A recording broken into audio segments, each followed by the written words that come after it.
దేశవ్యాప్తంగా వరుణుడు కుమ్మేస్తున్నాడు. భారీ వర్షాలతో వాగులు, నదులు ఉప్పొంగి ప్రవహిస్తున్నాయి. లోతట్టు ప్రాంతాలు జల దిగ్బంధంలో చిక్కుకున్నాయి.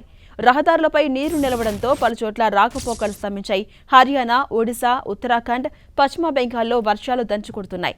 హర్యానాలోని గురుగ్రామ్, జాజర్లో ఎడతెరిపి లేకుండా వానలు కురుస్తున్నాయి. దీంతో రహదారులు చెరువులను తలపిస్తున్నాయి. లోతట్టు ప్రాంతాల్లోకి వరద నీరు చేరింది.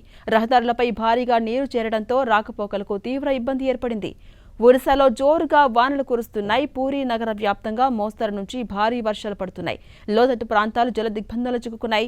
రోడ్లపై నీరు నిలవడంతో ఎక్కడ చూసినా వాహనదారులు తీవ్ర ఇబ్బందులు పడుతున్నారు.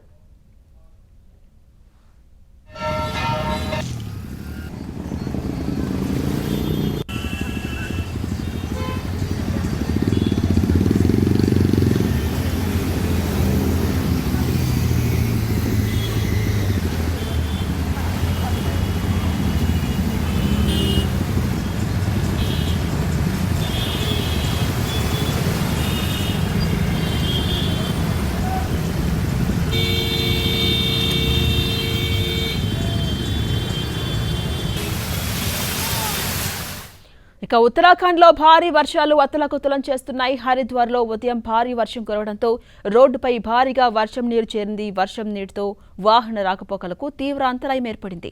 అటు పశ్చిమ బెంగాల్లో కురిసిన వర్షాల కారణంగా లోతట్టు ప్రాంతాలు జలమయమయ్యాయి. హుగ్లీలో వరద నీటిలో స్థానికులు తీవ్ర అవస్థలు పడుతున్నారు. గత 2 రోజుల నుంచి వర్షం నీటిలోనే ఉన్నామని స్థానికులంతా ఆవేదన వ్యక్తం చేస్తున్నారు.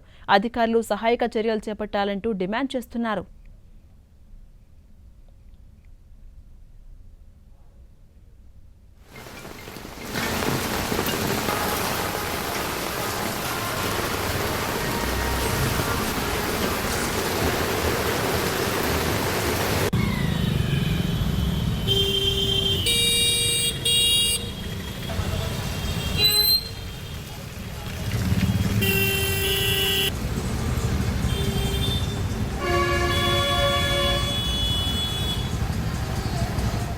మనం 10 స్క్రీన్ పై విజువల్స్ కూడా చూస్తున్నాం. ఎక్కడికక్కడ భారీ వర్షాలు దంచుకొడుతున్నాయి. ఈ నేపథ్యంలో ప్రజలంతా కూడా తీవ్ర ఇబ్బందులు పడుతున్నారు.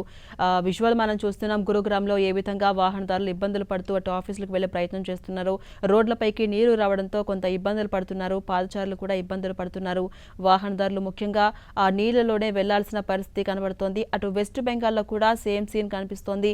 రోడ్లపైకి నీరు రావడంతో ప్రజలంతా కూడా తీవ్ర అవస్థలు పడుతున్నారు. అటు హరిద్వార్లో కూడా అధికంగా కనిపిస్తోంది సిచ్యువేషన్. ఆ నీటిలోనే ఏ విధంగా వాహనాలు బయటకు తీసుకొచ్చే ప్రయత్నం చేస్తున్నారో మనం చూస్తున్నాం. ఈ విధంగా ఎక్కడ చూసినా కూడా భారీ వర్షాలు కురవడంతో ప్రజలంతా కూడా అవస్థలు పడుతున్నారు. కొన్ని చోట్ల ఇంటిలోకి నీరు రావడంతో అటు ప్రజలు అందులోనే ఉన్నాం, సహాయక కార్యక్రమాలు చేపట్టాలంటూ కూడా కన్నీరు మున్నీరుగా విలపిస్తున్నారు. అటు ఒడిశాలో కూడా మనం చూస్తూ ఉన్నాం.